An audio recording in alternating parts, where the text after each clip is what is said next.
नमस्कार दोस्तों, स्वागत है आपका आपके अपने YouTube चैनल ममता एजुकेशन ग्रुप में। मेरा नाम है नवीन जहांगीर और आज की इस वीडियो में बात करने वाले हैं फिजिकल केमिस्ट्री के एक इंपॉर्टेंट क्वेश्चन के बारे में जो काफ़ी बार पूछा जाता है। वो है वर्नर का सिद्धांत और इसका प्रायोगिक विधि से सत्यापन कीजिए। ठीक है, तो इस वीडियो में हम देखेंगे।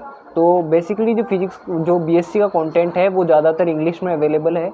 तो जब मैंने पढ़ाई की तो मुझे भी हिंदी का कंटेंट कहीं पे मिला नहीं ज़्यादा इतना अच्छा। तो मेरी कोशिश है कि मैं हिंदी में एक अच्छा कंटेंट आपको यहाँ पे अवेलेबल कराऊँ। अगर आप ऐसी वीडियोस देखना चाहते हैं तो चैनल को सब्सक्राइब जरूर करें। वर्नर का सिद्धांत और इसका प्रायोगिक सत्यापन, ये प्रश्न आपने सर्च किया होगा तभी आया ये, तो आपको पता है इसकी इंपॉर्टेंस। तो इसको हम देखेंगे। तो यहाँ पे बोर्ड पे हमने लिखा है, पहले लिख दिया मैंने ताकि टाइम वेस्ट ना हो। तो इसको मैं पढ़ूंगा और समझाने की कोशिश करूँगा। तो आप एक बार वीडियो पूरी देखना, समझने की कोशिश करना और मैं बोर्ड पे उसी तरीके से लिखूंगा ताकि आप आसानी से समझ के लिख सकें। ठीक है, शुरू करते हैं। वर्नर का सिद्धांत और इसका प्रायोगिक सत्यापन क्या होता है। तो वर्नर को उपसहसंयोजक यौगिकों का जनक कहा जाता है। ठीक है, तो ये कॉम्पिटिटिव एग्जाम्स या कहीं एग्जाम्स में पूछा भी जा सकता है कि उपसहसंयोजक यौगिकों का जनक किसे कहा जाता है। तो इस क्वेश्चन का आंसर जैसे वर्नर का सिद्धांत और इसका प्रायोगिक विधि से व्याख्या कीजिए, तो इसका हम आंसर लिखेंगे। तो यहाँ से शुरू करेंगे। वर्नर को उपसहसंयोजक यौगिकों का जनक कहा जाता है। वर्नर ने कोबाल्ट क्लोराइड यानी क्या होता है COCl3, है ना। वर्नर ने कोबाल्ट क्लोराइड और अमोनिया की विभिन्न अनुपात पर अभिक्रिया कराई, यानी अलग अलग रेशो पे उन्होंने कोबाल्ट क्लोराइड और अमोनिया को लिया और उनकी रिएक्शन कराई और उससे कुछ संकुल प्राप्त किए जो निम्न है। ठीक है, कौन कौन से? यौगिक और यौगिक का रंग। पहला यौगिक है COCl3.6NH3, इसका रंग है ये नारंगी पीला।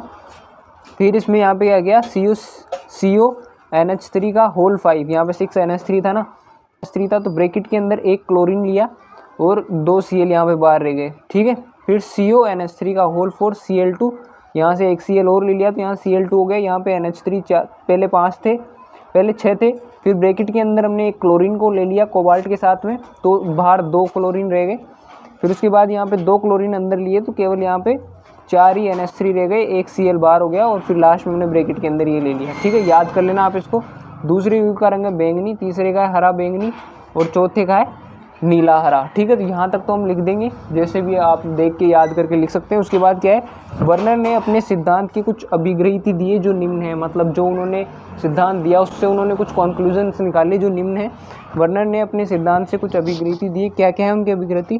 कि धातुओं की संयोजकता 2 प्रकार की होती है। कौन कौन सी? प्राथमिक संयोजकता और द्वितीयक संयोजकता। धातुओं की जो संयोजकता होती है वो 2 प्रकार की होती है। और कौन कौन सी, क्या क्या नाम है उनके? प्राथमिक संयोजकता और द्वितीयक संयोजकता। प्राथमिक संयोजकता आयनिक प्रकार की होती है, द्वितीयक संयोजकता अनायनिक प्रकार की होती है। ठीक है, प्राथमिक संयोजकता ऋणायनों द्वारा संतुष्ट होती है और द्वितीयक संयोजकता ऋणायनों व उदासीन अणुओं द्वारा संतुष्ट होती है। प्राथमिक संयोजकता से ऑक्सीकरण अंक व द्वितीयक संयोजकता से क्या पता चलता है? उपसंयोजक संख्या का हमको पता चलता है। द्वितीयक संयोजकता प्राथमिक संयोजकता की तुलना में प्रबल बंध बनाती है। ठीक है, अभी खत्म नहीं हुआ है, अभी तो और भी है। ठीक है, तो यहाँ पे ये चीज़ें हैं। वर्नर के सिद्धांत की व्याख्या हम कर रहे हैं, तो सबसे पहले हम ये लाइन लिख देंगे, ये पूरा हेडिंग बना के लिख देंगे। फिर उसके बाद ये यौगिक जो विभिन्न अनुपात पर अभिक्रिया कराकर उन्होंने यौगिक प्राप्त किए थे वो। फिर वर्नर ने अपने सिद्धांत से कुछ अभिग्रहिति दिए जो निम्न है, ये लिखेंगे। और फिर उसके बाद ये फर्स्ट, सेकंड, थर्ड और ये फोर्थ और फिफ्थ, यहाँ पे जगह नहीं थी, ये पॉइंट्स नीचे आएंगे। ठीक है, ये 5 पॉइंट्स बना देंगे।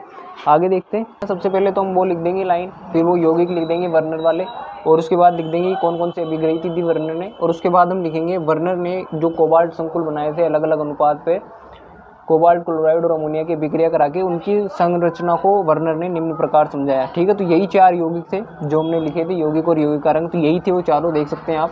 ठीक है, तो पहला जो यौगिक था वो CONH3 का होल 6 Cl, यहाँ पे एक क्लोरीन बाहर है और कोबाल्ट के साथ 6NH3 जुड़े हुए हैं। ठीक है, तो हमने वहाँ पे एक पॉइंट और पढ़ा था कि द्वितीयक संयोजकता प्राथमिक संयोजकता की तुलना में प्रबल बंध बनाती है, यानी द्वितीयक संयोजकता सॉलिड होगी और प्राथमिक संयोजकता वो हल्की होगी। तो ये डॉट डॉट लाइन से यहाँ पे प्राथमिक संयोजकता को दर्शाया गया और सॉलिड लाइन से द्वितीयक संयोजकता को दर्शाया गया, ये हमने यहाँ पे नीचे लिख दिया है। पहला जो यौगिक है उसमें जो NH3, अब ये पास में है तो ये सॉलिड है, ज़्यादा इसके पास में है तो ये द्वितीयक संयोजकता होगी, तो आप इसको बना सकते हैं। इसको सॉलिड लाइन से हमने दर्शाया। जो 6 NH3 थे उनको जो आप देख सकते हैं। ठीक है, और जो Cl3 आया यहाँ पे है ना, Cl3 है और Cl3 को हमने डॉट डॉट लाइन से 3 क्लोरीन यहाँ पे ऐड कर दिए। ठीक है, दूसरा जो यौगिक है, आप कॉपी को ऐसे मतलब आंसर लिखेंगे तो उसको भरा हुआ थोड़ा सा दिखाने के लिए एक यहाँ पे लिखेंगे, फिर इसको यहाँ पे बड़ा बनाएंगे, ये दूसरा है। फिर तीसरे और चौथे को उसके नीचे लिखना ताकि ये और बड़ा हो जाएगा, तो अच्छे नंबर आपको मिल जाएंगे।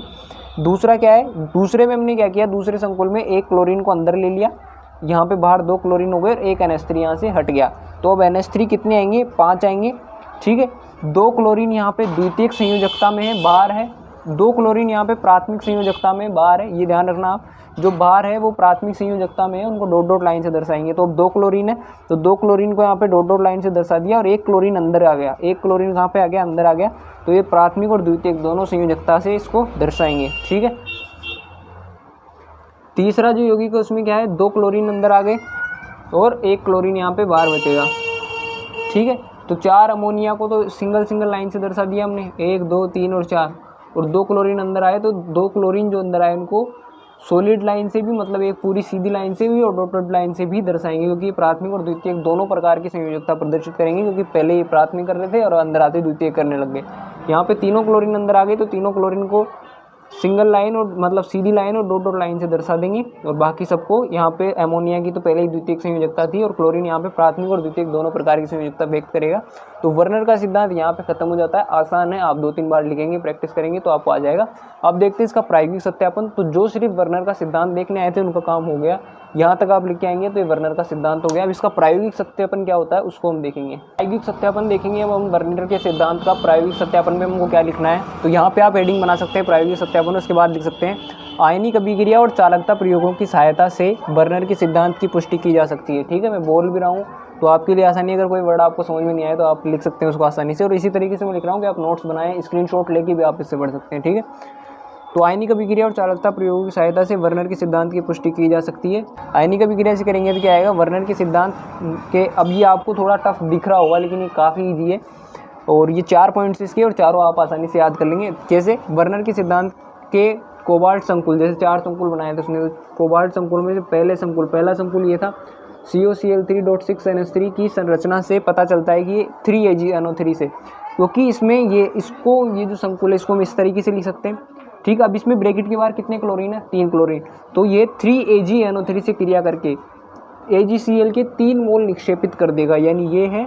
अब इसकी अभिक्रिया 3AgNO3 से कराएंगे तो क्लोरीन 3 बार है ना, तो 3 क्लोरीन इसके साथ अभिक्रिया करके 3AgCl निकाल देंगे। तो इस अभिक्रिया से हमको क्या पता चलता है कि इसमें 3 क्लोरीन परमाणु कोबाल्ट के साथ प्राथमिक संयोजकता से जुड़े हुए हैं। प्राथमिक संयोजकता का मतलब है कि वो अभिक्रिया करके निकाल रहा है आसानी से, द्वितीयक संयोजकता का प्रबल बंध बना रही है, तो जो द्वितीयक संयोजकता से जुड़ा होगा वो आसानी से बाहर नहीं निकलेगा। अब यहाँ पे क्लोरीन बाहर निकल रहा है, तो क्लोरीन कहाँ से, क्लोरीन क्या है, प्राथमिक संयोजकता से जुड़े हुए हैं। कितने जुड़े हुए हैं, 3 क्लोरीन, क्योंकि 3 AgCl निकल रहा है, तो 3 क्लोरीन प्राथमिक संयोजकता के साथ जुड़े हुए हैं। बी पॉइंट क्या है, वर्नर के सिद्धांत के कोबाल्ट संकुलों में से दूसरा संकुल ये है। अब ये क्या करेगा, ये 2AgNO3 से क्रिया करेगा, क्योंकि बाहर कितने क्लोरीन है, 2 क्लोरीन, तो ये 2AgNO3 से क्रिया करेगा और AgCl के 2 मोल निक्षेपित कर देगा। अब कितने AgCl निकल रहे हैं, 2 AgCl, तो इसमें क्या पता चल रहा है, कितने क्लोरीन निकल गए, 2 निकल गए, तो क्या पता चला कि 2 यहाँ पे क्लोरीन जो हैं, इस अभिक्रिया से पता चलता है कि 2 क्लोरीन किस संयोजकता से बंधे हुए हैं, प्राथमिक संयोजकता से बंधे हुए हैं, और 1 क्लोरीन नहीं निकल रहा। पहले 3 निकल रहे थे, अब 2 निकल रहे हैं। 2 निकल रहे हैं क्योंकि दोनों प्राथमिक संयोजकता से, और 1 नहीं निकल रहा है क्योंकि ये अंदर चला गया और ये प्राथमिक और द्वितीयक दोनों संयोजकता से जुड़ गया। उसके बाद हम क्या लिख सकते हैं कि वर्नर के सिद्धांत के तीसरे संकुल से हमको ज्ञात होता है कि AgNO3 से क्रिया करके 1 AgCl निक्षेपित करेगा, क्योंकि अब तीसरा संकुल में 1 क्लोरीन बाहर रहता है, तो AgNO3 से क्रिया करके 1 AgCl निकाल देगा। इस अभिक्रिया से हम कह सकते हैं कि 1 Cl, एक जो क्लोरीन है, क्योंकि 1 ही निकल रहा है तो 1 प्राथमिक संयोजकता में है, और 2 जो क्लोरीन है क्योंकि वो बाहर नहीं निकल रहे तो प्राथमिक और द्वितीयक संयोजकता में है, जो कि हमने चित्र में भी दर्शाया था। ठीक है, वर्नर के चौथे संकुल से हमें ज्ञात होता है कि AgNO3 से क्रिया करके AgCl निक्षेपित नहीं करता, क्योंकि चौथा संकुल ये है, इसमें तीनों क्लोरीन अंदर आ जाते हैं। AgNO3 से क्रिया करके नो AgCl, यहाँ तीनों क्लोरीन प्राथमिक और द्वितीयक संयोजकता से बंधे हैं। ठीक है, तो ये वर्नर के सिद्धांत की हमने पहले व्याख्या की और फिर उसका प्रायोगिक सत्यापन देखा। वीडियो पसंद आई हो तो वीडियो को लाइक करना, चैनल को सब्सक्राइब करना। धन्यवाद।